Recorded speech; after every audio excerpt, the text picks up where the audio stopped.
बिस्मिल्लाहिर्रहमानिर्रहीम। अस्सलामु अलैकुम।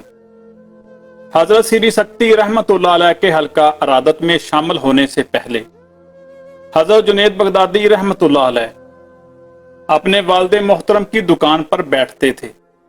उस वक्त जनाब मोहम्मद का इंतकाल हो चुका था। हजरत जुनैद बगदादी रहमतुल्लाह अलैह ने शीशे की आबाई तजारत छोड़कर रेशम का कारोबार शुरू कर दिया था, और ये सब कुछ इसलिए था कि आपको किसी के सामने दस्ते तलब दराज ना करना पड़े। फिर ये दुकान भी बंद कर दी और हजरत श्री सक्ति रहमतुल्लाह अलैह के मकान में गोशा नशीं होकर शदीद मुजाहदे किए। हजरत श्री सक्ति रहमतुल्लाह अलैह ने बड़े अजीब अंदाज से आपकी रूहानी तरबियत की। एक दिन हजरत जुनैद बगदादी रहमतुल्लाह अलैह ने अपने पीरो मुर्शिद से अर्ज किया, मुझे कोई ऐसा किस्सा सुनाएं जिससे इश्क की सच्चाई का अजहार होता हो।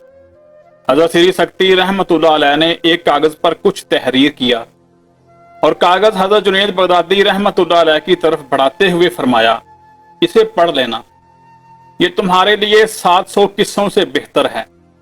जब हजरत जुनैद बगदादी रहमतुल्लाह अलैह ने तन्हाई में इस कागज को खोलकर देखा तो अरबी जुबान के 3 अशार दर्ज थे।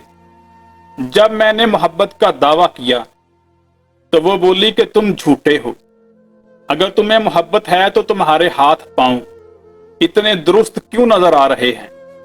याद रखो कि मोहब्बत उस वक्त तक नहीं होती कि जब तक पेट कमर से ना लग जाए और तुम इतने कमजोर हो जाओ कि कोई तुम्हें पुकारे तो जवाब ना दे सको, और इस कदर घुल जाओ कि गोशाए चश्म के सिवा कुछ बाकी ना रहे जिससे तुम आंसू बहाओ और आजिज़ी करो।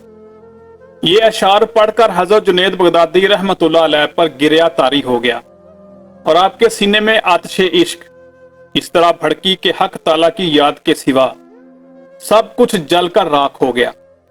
हजरत श्री सक्ति रहमतुल्लाह अलैह के रूहानी असबाक बहुत सादा नजर आते हैं, मगर इनकी गहराई को समझकर अमल पैरा होना बहुत दुश्वार है।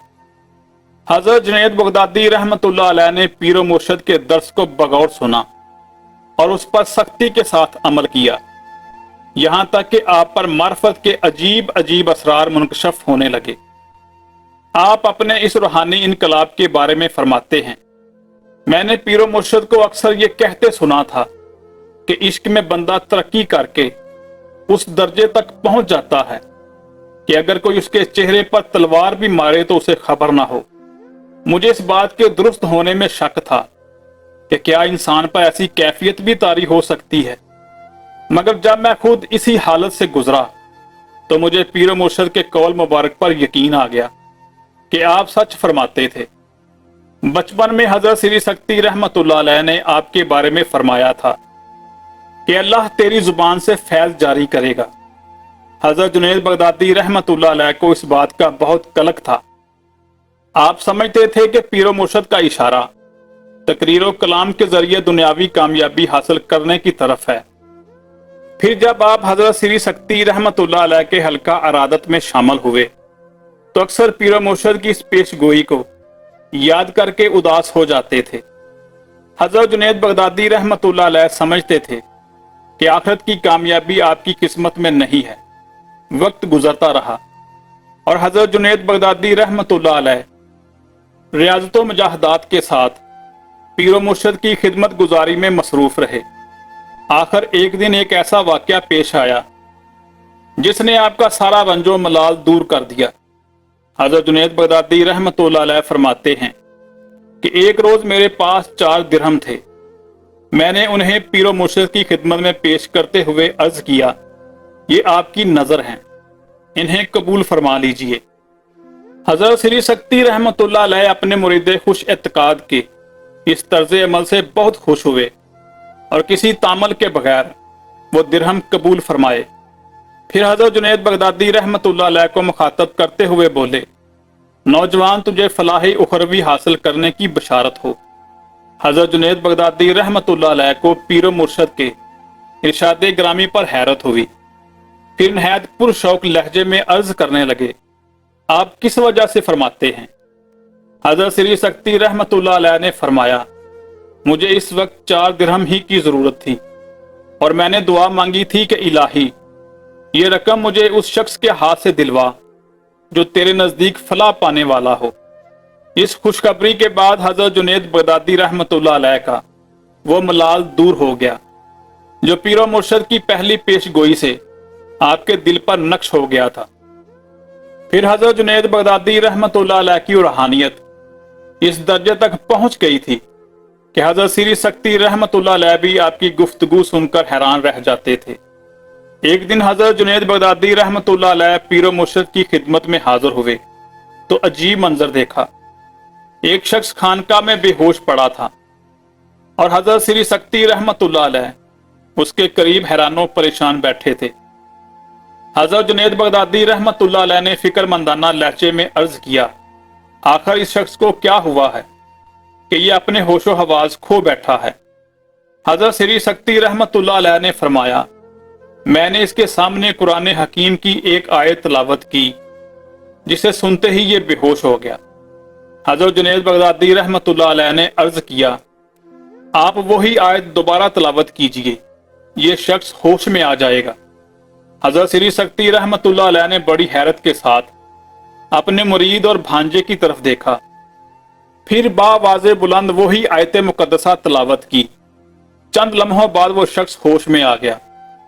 حضرت سری سکتی رحمت اللہ علیہ کو اس بات پر بڑا تعجب ہوا، مگر آپ اجنبی کی موجودگی میں خاموش رہے۔ پھر جب وہ شخص چلا گیا تو آپ نے حضرت جنید بغدادی رحمت اللہ علیہ سے پوچھا، تمہیں یہ تدبیر کس طرح معلوم ہوئی؟ حضرت جنید بغدادی رحمت اللہ علیہ بصد احترام عرض کیا، حضرت یوسف علیہ السلام کے پرہان مبارک سے حضرت یعقوب علیہ السلام کی بینائی چلی گئی تھی اور پھر اسی کرتے سے آپ کی آنکھوں کی روشنی بحال ہو گئی تھی۔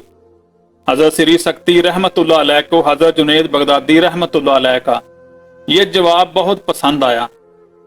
دراصل یہ اس تاریخ ساز واقعے کی طرف اشارہ تھا جب حضرت یوسف علیہ السلام کے بھائیوں نے آپ کو ایک کنویں میں پھینک دیا تھا اور آپ کے پرہان مبارک کو کسی بھیڑ بکری کے خون سے رنگین کر کے حضرت یعقوب علیہ السلام کے سامنے پیش کر دیا تھا۔ حضرت یوسف علیہ السلام کو بھیڑیا اٹھا کر لے گیا اور یہ خون آلود پرہان ان کی نشانی ہے۔ حضرت یعقوب علیہ السلام اپنے محبوب فرزند کے پرہان کو آنکھوں سے لگائے دن رات روتے رہتے تھے، یہاں تک کہ آپ آنکھوں کی روشنی سے محروم ہو گئے۔ پھر جب کئی سال بعد حضرت یوسف علیہ السلام سخت ترین آزمائشوں سے گزر کر مصر کے بادشاہ بنے تو آپ کے تمام بھائیوں نے حاضر ہو کر اپنے گناہ کی معافی مانگی۔ حضرت یوسف علیہ السلام نے بھائیوں کو معاف کرنے کے بعد حضرت یعقوب علیہ السلام کا حال دریافت کیا تو معلوم ہوا کہ وہ بیٹے کے غم میں روتے روتے اپنی بینائی گوا چکے ہیں۔ یہ جانکداز خبر سن کر حضرت یوسف علیہ السلام بہت آرزدہ ہوئے، پھر اپنا پرہان مبارک اتار کر بھائیوں کو دیا۔ جب حضرت یعقوب علیہ السلام نے بیٹے کا کرتا آنکھوں سے لگایا تو گمشدہ بینائی لوٹ آئی۔ حضرت جنید بغدادی رحمت اللہ علیہ نے اس واقعہ کی روشنی میں حضرت سری سکتی رحمت اللہ علیہ کو مشورہ دیا تھا کہ جس آیت کے سننے کے بعد یہ شخص بے ہوش ہوا ہے اسی آیت کو سن کر دوبارہ ہوش میں آ جائے گا۔ یہ حضرت جنید بغدادی رحمت اللہ علیہ کے کشف اور ذہانت کی ایک اعلیٰ مثال ہے۔